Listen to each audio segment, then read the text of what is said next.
மக்கள் ஏதாவது தேவைன்னா குடும்பத்துக்கு தேவைன்னா அண்ணாமலையில சுத்துவோம். ஆனா தமிழ்நாட்டு மக்களுக்கு ஏதாவது தேவைன்னா நம்ம அண்ணாமலையே நீங்க சுத்திட்டு இருக்காங்க. உதாரணத்துக்கு 2 விஷயம் சொல்றேன். 2 விஷயம். வணிகர்கள் எல்லாம் கடையடைப்பு நடத்தினாங்க.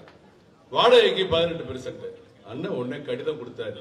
நேர நிதியமைச்சர் மரியாதைக்குரிய மாண்புமிகு நிர்மலா சீதாராமன் அனுப்பப்பட்டது. பிரச்சனையை சொன்னாங்க, புரிஞ்சுக்கிட்டாங்க. இன்றைக்கு அந்த வணிகர்கள் கடையடைப்பு தேவையில்லை, அவர்கள் கேட்ட சலுகை நிறைவேற்றப்பட்டிருக்கிறது. மதுரை மாவட்டத்தில் டங்ஸ்டன் பிரச்சனை மிகப்பெரிய பிரச்சனை. டங்ஸ்டன் பிரச்சனை ஏறத்தாழ 17,000 ஏக்கர் பாதிக்கப்படும், 16 கிராமம் பாதிக்கப்படும், 3 போக விளைகிற நெல் பயிர் நாசமாயின்னு சொன்னாங்க. உடனே நம்ம தலைவரும் மாண்புமிகு மத்திய அமைச்சர் டாக்டர் எல் முருகனும் கனிம வளத்துறை அமைச்சர் கிஷன் ரெட்டியை பார்த்து அவங்கள்ட்ட கோரிக்கை வச்சாங்க. மக்களுடைய பிரச்சனையை கொஞ்சம் கேளுங்க, அந்த மதுரை மாவட்ட மக்களுக்கு அந்த நீங்க கோரிக்கையை நிறைவேற்றி கொடுங்கன்னு கேட்டாங்க. அன்னைக்கு அமைச்சர் சொன்னாரு, இன்னைக்கு அறிவிப்பு என்ன, டங்ஸ்டன் டெண்டர் கைவிடப்பட்டது. பல அரசு ஊழியர்களாக இருந்தாலும் சரி, தனியார் துறையாக இருந்தாலும் சரி, ஏதாவது பிரச்சனைனா கமலாலயத்தில் போய் மனு கொடுத்தா அது நிச்சயம் நடக்கும் என்ற நம்பிக்கை விதைத்த நம்பிக்கை நாயகன் அண்ணாமலை அவர்களே, வருக வருக வருக. அன்பார்ந்த பெரியவர்களே, தலைவர்களே, இந்த அற்புதமான மேடையில் அமர்ந்திருக்கக்கூடிய பாரதிய ஜனதா கட்சியினுடைய நம்முடைய எல்லா மூத்த தலைவர்களே, முக்கியமாக இதற்கு முன்பு மாநில தலைவராக இருந்து முன்னாள் ஆளுநராக இருந்து மிக அற்புதமாக பேசி இருக்கின்றார்கள். எதற்காக இந்த கட்சிக்கு வந்தாங்க, இந்த கட்சியில வேறு வேறு பொறுப்புகள்லாம் இருந்திருக்கிறாங்க, கட்சியினுடைய வளர்ச்சிக்கு பெரும் பாடுபட்டு இருக்கிறாங்க. அதையெல்லாம் தாண்டி இன்னைக்கு மறுபடியும் ஒரு தொண்டனாக இருந்து அந்த கட்சியினுடைய வளர்ச்சிக்கு பாடுபட்டு இருக்கக்கூடிய அக்கா டாக்டர் தமிழிசை சவுந்தரராஜன் அவர்களுக்கு என்னுடைய வணக்கத்தை முதலில் தெரிவித்துக் கொள்கின்றேன். அதே போல பாரதிய ஜனதா கட்சியினுடைய சட்டமன்ற குழு தலைவராக இருந்து இந்த ஒரு ஆண்டு முழுவதுமே 365 நாட்கள் அடல் பிகாரி வாஜ்பேயி அவனுடைய புகழை தமிழகம் எல்லாம் பட்டி தொட்டி எல்லாம் எடுத்து சென்று நல்ல விஷயங்களை செய்வதற்கு அந்த குழுவினுடைய தலைவராக இருக்கக்கூடிய அண்ணன் நயினார் நாகேந்திரன் அவர்கள், திருநெல்வேலியினுடைய எம்எல்ஏ அண்ணன் அவர்களுக்கும் என்னுடைய மரியாதை கலந்த வணக்கத்தை தெரிவித்துக் கொள்கின்றேன். பாரதிய ஜனதா கட்சியினுடைய மாநில ஒருங்கிணைப்பு குழு தலைவராக, தேசிய செயலாளராக எதையும் எதிர்பார்க்காம தொடர்ந்து இந்த கட்சியில ஒரு தொண்டன் ஆற்றக்கூடிய பணியை நான் பிறப்பதற்கு முன்பிருந்து நான் வசிக்கின்ற ஊரு, நான் பிறந்த ஊர்ல 1990-91 காலகட்டத்தில் 100 பேர் இருந்தாலும் வந்து பேசுவாங்க, 200 பேர் இருந்தாலும் பேசுவாங்க. பேசி பேசி கட்சியை வளர்த்துனாங்க அக்கா தமிழிசை அவர்கள் சொன்னாங்க. அதுபோன்று எப்பொழுதுமே எந்த எதிர்பார்ப்பும் இல்லாம இந்த கட்சியினுடைய வளர்ச்சிக்காக பாடுபடக்கூடிய தலைவராக இருக்கக்கூடிய அண்ணன் ஹெச் ராஜா அவர்களுக்கு என்னுடைய நெஞ்சார்ந்த வாழ்த்துக்களை வணக்கங்களை இந்த நேரத்தில் தெரிவித்துக் கொள்கின்றேன். 1927 பிறந்து நாம் எல்லாம் எதிர்நோக்கி இருக்கின்றோம். 100வது ஆண்டை ஐயா பூர்த்தி செய்து 100வது ஆண்டையும் தாண்டி வெற்றிகரமாக அவருடைய பயணம் இருக்கும் பொழுது அதை நாம் பார்க்க வேண்டும், நமக்கு அந்த பாக்கியம் கிடைக்க வேண்டும் என்பதற்காக காத்துக் கொண்டிருக்கின்றோம். இந்த புகைப்படத்தை, திருவுருவப் படத்தை, அடல் பிகாரி வாஜ்பேயி அவருடைய திருவுருவப் படத்தை திறப்பதற்கு பொருத்தமான ஒரு நபர்னா டாக்டர் HV ஹண்டே அவர்கள். காரணம், சுதந்திரத்திற்கு முன்பு சுதந்திரத்திற்கு பின்பு 2 நேரத்திலும் கூட அரசியல் இருந்தவங்க, லெஜிஸ்லேட்டிவ் கவுன்சில், லெஜிஸ்லேட்டிவ் அசம்பிளி 2 இடத்துல இருந்தவங்க. இந்த வயசுலையும் கூட, வயசு பாருங்க, 1927 பாண்டா 97-98 வயசுல இருக்கிறாங்க. இன்னைக்கு எவ்வளவு ஆக்ரோஷமா பேசுறாங்க, குறிப்புகள் பார்க்கணும், அவ்வளவு கிளியரா இருக்கும். ஹேண்ட் ரைட்டிங் நீங்க பார்க்கணும். ஒரு நோட் எழுதி நம்ம ஆபீஸ் அனுப்புறாங்கன்னா ஒரு சின்ன பிள்ளை இருக்காது, அவ்வளவு கிளியரா கிறிஸ்டலா அந்த தாட்ஸ் இருக்கும். அப்படிப்பட்ட ஒரு மனிதராக இருந்து இன்னைக்கு நம்முடைய பாரத பிரதமர் நரேந்திர மோடி ஐயா அவருடைய முழு அன்பையும் பெற்றிருக்கக்கூடிய டாக்டர் HV ஹண்டே அவர்கள் இந்த புகைப்படத்தை, திருவுருவப் படத்தை திறந்து வைத்திருக்கிறார்கள். இது எங்க எல்லோருக்கும் ஒரு பெரிய பாக்கியமாக கருதுறோங்க ஐயா. நீங்க வந்ததுக்கு பெரிய நன்றிகள். சமீபத்தில் உங்களுடைய பிறந்தநாள் விழாவை கூட நாங்கள் எல்லோரும் சீரும் சிறப்புமாக செம்மையாக கொண்டாடினோம். தொடர்ந்து ஆண்டவன் உங்களுக்கு நல்ல உடல் ஆரோக்கியத்தோடு நீங்கள் இருப்பதற்கு ஆண்டவன் உங்களுக்கு எப்பொழுதும் ஆசீர்வாதம் கொடுக்க வேண்டும் என்ற இந்த நேரத்தில் வேண்டி விரும்பி கேட்டுக்கொள்கின்றோம். மேடையில் அண்ணன் சுப்ரீம் ஸ்டார் சரத்குமார் அவர்கள் பேசிட்டு, எல்லா ஆண்டும் கூட கிறிஸ்துமஸ் அன்னைக்கு அவருடைய இல்லத்துல அவருடைய நண்பர்களுக்கு ஒரு மத்தியான விருந்து கொடுக்குறாங்க. ஆண்டாண்டு காலமாக அந்த நிகழ்வுக்கு செல்ல வேண்டும். கிறிஸ்தவ நண்பர்கள் நிறைய பேர் வர்றாங்க. ஆண்டாண்டு காலமாக நடந்து கொண்டிருக்கக்கூடிய அந்த விருந்துக்கு சரியான நேரத்திற்கு செல்ல வேண்டும் என்று இங்கிருந்து கிளம்பி போயிருக்கிறாங்க. அண்ணன் சரத்குமார் அவர்களுக்கும் என்னுடைய நெஞ்சார்ந்த வணக்கத்தை, நன்றிகளை இந்த நேரத்தில் நான் தெரிவித்துக் கொள்கின்றேன். பாரதிய ஜனதா கட்சியினுடைய துணை தலைவர்களாக இருந்து இந்த கட்சியினுடைய வளர்ச்சிக்கு பெரும்பாடுபட்டுக் கொண்டிருக்கக்கூடிய எல்லா தலைவர்கள் மேடையில் இருக்கிறாங்க. அண்ணன் நாராயண திருப்பதி அவர்கள் ரூரல் எலக்ட்ரிபிகேஷன் கார்பரேஷன்ல ஒரு பெரிய சாதனையை பண்ணிட்டு இருக்கிறாங்க. பேப்பர்ல பார்த்தா இன்று காலையிலே 6 கோடி ரூபாய் சங்கரா ஹாஸ்பிட்டலுக்கு சாங்ஷன் ஆயிருக்குது, ரிலீஸ் பண்ணிருக்காங்க. அதுவும் 8000 பேர்த்துக்கு இலவச அறுவை சிகிச்சை கண் 8000 people அந்த குழுவினுடைய சேர்மனாக இருந்து பணி செய்து கொண்டிருக்கின்றார்கள். அதனால அவர்களுக்கு பெரிய வாழ்த்துக்களும் பாராட்டுகளும். போன வாரம் பார்த்தேன் 7 ஆம்புலன்ஸ் தமிழ்நாடு முழுவதுமே ஆர்இசி கையிலிருந்து கொடுக்க வச்சிருக்கிறாங்க. அதனால அவருடைய பணி சிறக்க வேண்டும். இதெல்லாம் வாய்ப்புக்கு காத்திருக்கக்கூடிய தலைவர்கள். 2026 தமிழக பாரதிய ஜனதா கட்சிக்கு அந்த வாய்ப்பு வரும் பொழுது நம்முடைய தலைவர்கள் எப்படி பணி செய்வார்கள் என்பதற்கு முன்னோட்டமாக இன்று அவருடைய பணி இருந்து கொண்டிருக்கிறது. மேடையிலே மாநிலத்தினுடைய துணைத் தலைவராக இருந்து எப்பொழுதுமே கட்சியினுடைய உள்கட்டமைப்பு, கட்சியினுடைய ஆர்கனைசேஷன், அதற்கு அதிக முக்கியத்துவம் கொடுக்கக்கூடிய ஒரு தலைவராக தொண்டர்களோடு கலந்திருக்கக்கூடிய அண்ணன் டால்பின் ஸ்ரீதர் அவர்கள் நம்மோடு இருக்கின்றார்கள். அவர்களுக்கும் இந்த நேரத்தில் நான் சார்ந்த வணக்கத்தை நன்றியை தெரிவித்துக் கொள்கின்றேன். இந்த நிகழ்ச்சியினுடைய ஏற்பாட்டாளராக, ஏன்னா இந்த நிகழ்ச்சியில ஒரு விஷயம் நாம் எல்லோருமே முடிவெடுத்தோம். அண்ணன் நயினார் நாகேந்திரன் அவர்கள் தலைமையில் இந்த குழு இருந்த பொழுது நம்ம ஆடம்பரமா ஒரு பெரிய ஒரு இடத்துல ஒரு 2 லட்சம் ரூபாய் வாடகை கொடுத்து 5 லட்சம் ரூபாய் வாடகை கொடுத்து அது போல் எதுவும் செய்யாம ஒரு ஆண்டு முழுவதுமே இந்த நிகழ்ச்சி நடக்க வேண்டும். அதனால நாம் செய்யக்கூடிய பணம் எல்லாமே, பணச்செலவு எல்லாமே அர்த்தபூர்ணமா இருக்கும், யாருக்காவது பயன்படணும் அப்படிங்கிற ஒரே காரணத்திற்காக இந்த நிகழ்வு பார்த்தீங்கன்னா இன்னைக்கு ஒரு டென்ட் கொட்டாயிலே நடந்து கொண்டிருக்கிறது. பெரிய ஆடம்பரம் வேண்டாம், இந்த நிகழ்விலேயே நம்ம ஒரு மெசேஜ் கொடுக்கணும். அதற்கெல்லாம் காரணமாக இருக்கக்கூடிய அண்ணன் கரு நாகராஜன் அவர்கள், மாநிலத்தினுடைய துணைத் தலைவர் அவர்கள், அவருக்கு பக்கபலமாக இருந்து இந்த நிகழ்வு தமிழ்நாடு முழுவதுமே செல்ல வேண்டும் என்று கடுமையாக உழைத்துக் கொண்டிருக்கக்கூடிய மாநிலத்தினுடைய பொதுச் செயலாளர் ஏபி முருகானந்தம் அவர்களுக்கு என்னுடைய நெஞ்சார்ந்த நன்றிகளை தெரிவித்துக் கொள்கின்றேன். இது சாதாரண வேலை இல்லை. நாம் எல்லாருமே இன்னைக்கு ஒரு சங்கல்பம் எடுத்திருக்கோம். 1 லட்சம் பெண் குழந்தைகளுக்கு செல்வ மகள் சேமிப்பு திட்டத்தை நம்ம கொண்டு போய் சேர்த்த போறோம். சுகன்யா சம்ருதி திட்டத்தை கொண்டு போய் சேர்த்த போறோம். அதுவும் இது சாதாரண கமிட்மெண்ட் இல்லைங்க, சாதாரண கமிட்மெண்ட் இல்லை. 1 லட்சம் பெண் குழந்தைகளுக்கு மத்திய அரசு என்ன சொல்றாங்கன்னா இந்த திட்டத்துல 250 ரூபாயிலிருந்து நீங்க வைப்பு நிதியை வைக்கலாம். 250 இருந்து 50 ரூபாய் சேர்த்துக்கலாம். 250, 300, 350 அந்த மல்டிபிள்ஸ் ஆஃப் 50. நாம் இன்னைக்கு 1000 ரூபாய் முதல் தவணை அந்த குழந்தைக்கு பாரதிய ஜனதா கட்சி இந்த ஒரு வருடத்திற்குள்ள 1 லட்சம் குழந்தைக்கு நம்ம கட்ட போறோம். அப்படி என்றால் பாத்தீங்கன்னா 10 கோடி ரூபாய் மிக குறைந்தபட்சம். பட் எங்களுடைய இலக்கு நம்ம கிட்ட இருக்கக்கூடிய 68,000 பூத்துக்கு 5 பேர் அதை கட்டி முடிக்கும் போது 3 லட்சத்தை தாண்டி விடும் என்பதிலே நாங்கள் தீர்க்கமாக இருக்கின்றோம். குறைந்தபட்சம் 1 லட்சம் குழந்தைகள், பெண் குழந்தைகள். உங்களுக்கு தெரியும் 10 வயசுக்கு கீழ் இருக்கக்கூடிய பெண் குழந்தைகளுக்கு தான் திட்டம் பொருந்தும். பிரதமர் மோடி ஐயா கொண்டு வந்திருப்பது திட்டத்துல இந்த தவணையை கட்ட ஆரம்பிச்சீங்கன்னா இது 15 ஆண்டுகள் கட்டணும். 15 இயர்ஸ் இது கட்டணும். 15 வருஷம் அதை கட்டிக்கிட்டே வரணும். 250 கட்டலாம், 1000 கட்டலாம், 1,50,000 வரை ஒரு வருஷத்துக்கு போடலாம். 8% வட்டி கிடைக்கும். பாருங்க, 8% நார்மல் பேங்க் டெபாசிட்ல அவ்வளவு வட்டி கிடைக்காது. அக்கவுண்ட் ஆரம்பித்து 21 ஆண்டுகள் முடிந்த பிறகு லம்சமா அந்த குழந்தைக்கு அந்த பணம் கிடைக்கும். நீங்க 15 வருஷம் இப்ப இருந்து கட்டிக்கிட்டே இருக்கணும். 21 ஆண்டுகள் முடிந்த பிறகு லம்சமா அந்த குழந்தைக்கு அந்த பணம் கிடைக்கும். அந்த நேரத்துல கல்வி செலவு, திருமண செலவு, வேற எந்த செலவாக இருந்தாலும் கூட அதை பயன்படுத்தலாம். 18 வருஷம் அந்த குழந்தைக்கு ஆன உடனே அக்கௌண்ட் ஹோல்டர் அவங்க மாறிடுவாங்க. இன்னைக்கு கார்டியன்ஸ் இருக்கிறாங்க. அந்த பெண் குழந்தை 18 ஆண்டை பூர்த்தி செய்யும் பொழுது பிரைமரி அக்கௌண்ட் ஹோல்டர் அவங்க மாத்திக்குவாங்க. அக்கௌண்ட் அவங்க ஆபரேட் பண்ணுவாங்க. இது பிரதமர் அவர்கள் கொண்டு வந்திருக்கக்கூடிய திட்டத்தை மிகப்பெரிய அளவில் நாம் செய்து கொண்டிருக்கின்றோம். ஆனால் இந்த ஆண்டு அடல் பிகாரி வாஜ்பாய் அவருடைய 100ஆண்டு இந்த ஆண்டுல அதை 1 லட்சம் குழந்தைக்கு குறைந்தபட்சம் எடுத்து செல்ல வேண்டும் என்று இந்த குழு முடிவு செய்து தமிழகத்தில் இருக்கக்கூடிய எல்லா தலைவர்களும் அதை முன்மொழிந்து வழிமொழிந்து நாங்களும் அதில் இறங்குறோம்னு சொல்லி இன்னைக்கு ஆரம்பத்துல 10 குழந்தைகள், அதை தாண்டி இங்க போஸ்ட் ஆபீஸ்ல இருந்து நம்முடைய சார் எல்லாம் வந்திருக்கிறாங்க, சார் மேடம் எல்லாம் உட்கார்ந்து எல்லாம் ரெஜிஸ்ட்ரேஷன் போயிட்டு இருக்கு. நாங்கள் இதை ஒரு தவமாக வேள்வியாக நாம் இதை செய்ய வேண்டும் என்பது என்னுடைய அன்பான வேண்டுகோள் உங்களுக்கு. வேள்வியா பட்டி தொட்டி எல்லாம் நாம ஒரு பெண் குழந்தைக்கு இதை நாம் செய்யணும். இது நம்முடைய வேள்வி. இதற்காக நம்ம கட்சியில போஸ்ட் அடிக்கிறத குறைச்சிக்கங்க, பேனர் வைக்கிறத குறைக்கணும்னா தயவு செஞ்சு குறைச்சிக்கங்க. இதர செலவுகள் எல்லாத்தையும் குறைச்சு அந்த செலவு இங்க கொடுங்க. இல்ல ஒருவர் என்னால 1000 ரூபாய் கொடுக்க முடியலன்னு நினைச்சா 5 பேர் ஆளுக்கு 200 ரூபாய் போட்டு ஒரு 1000ஆக 5 பேர் சேர்ந்து அந்த குழந்தை கட்டு.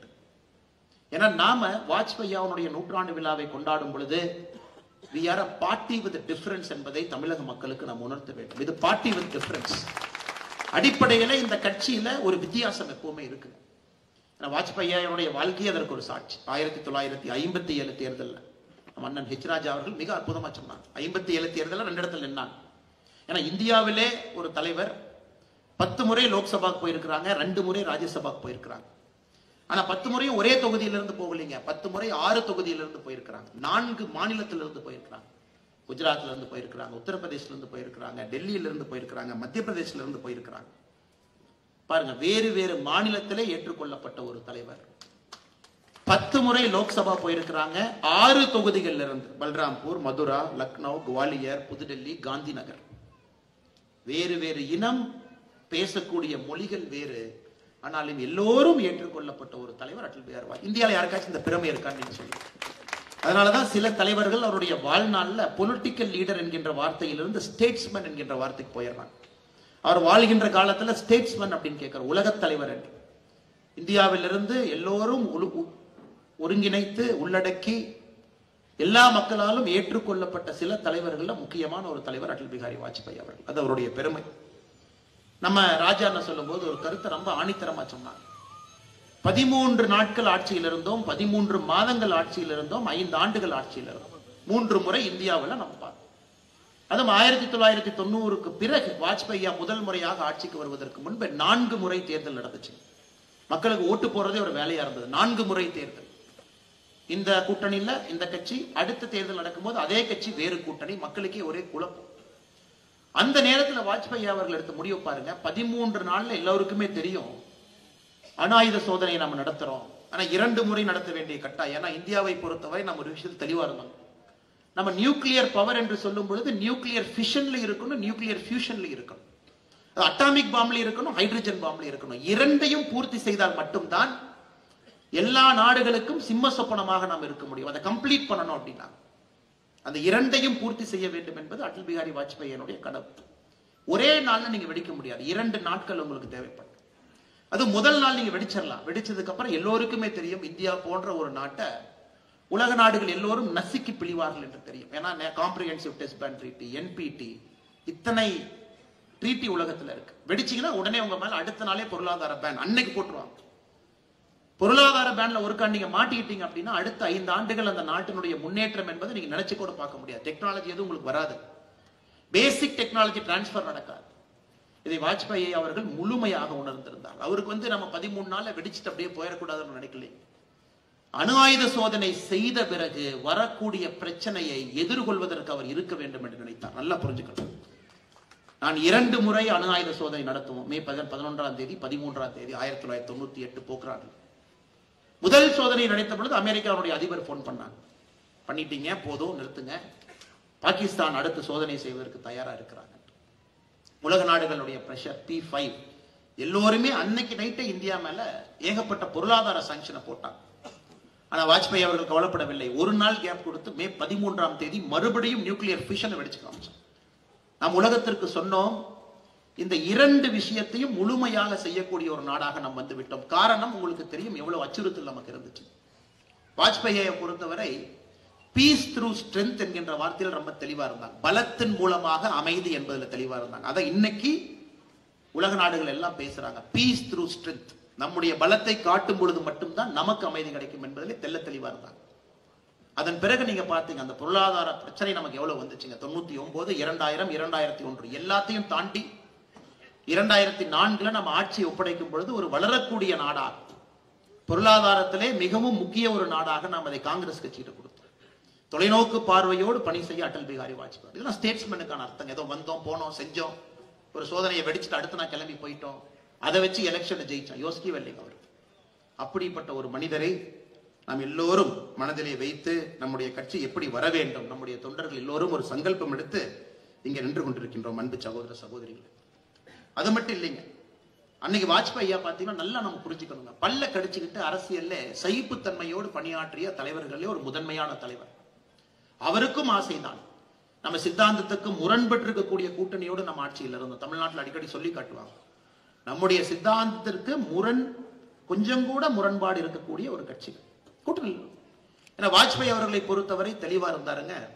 ஒரு முறை இந்தியாவில் பாரதிய ஜனதா கட்சியினுடைய ஆட்சி எப்படி இருக்கும் என்பதை காட்ட வேண்டும் என்பதிலே சகிப்புத்தன்மையோடு 1999 இருந்து 2004 வரை ஆட்சி இருந்துச்சு.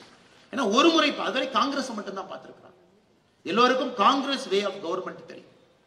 ஒரு முறை பாரதிய ஜனதா கட்சி தலைமையிலான ஒரு NDA கூட்டணி 5 ஆண்டுகள் மக்களுக்கு வளர்ச்சியை நோக்கி, இவ்வளவு பெரிய கூட்டணி இருந்தால், கூட்டணிக்குள்ள அவ்வளவு பிரச்சனை இருந்தாலும் எல்லோரையும் சமாளித்து வளர்ச்சியை நோக்கி ஒரு அரசியல் நாங்கள் எடுத்துட்டு போக முடியும். அதனாலதான் நம்ம ஸ்டேட்ஸ்மேன் என்று அடல் பிஹாரி வாஜ்பாய் சொல்றோம்.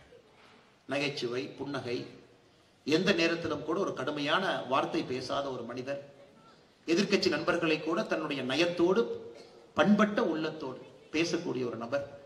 எல்லா அரசியல் கட்சி தலைவர்களும் மாட்டு கட்சி நண்பர்களும் ஒரு பெரிய மரியாதை வைத்திருந்த ஒரு தலைவர் நம்முடைய அடல் பிகாரி வாஜ்பாய் அவர்கள்.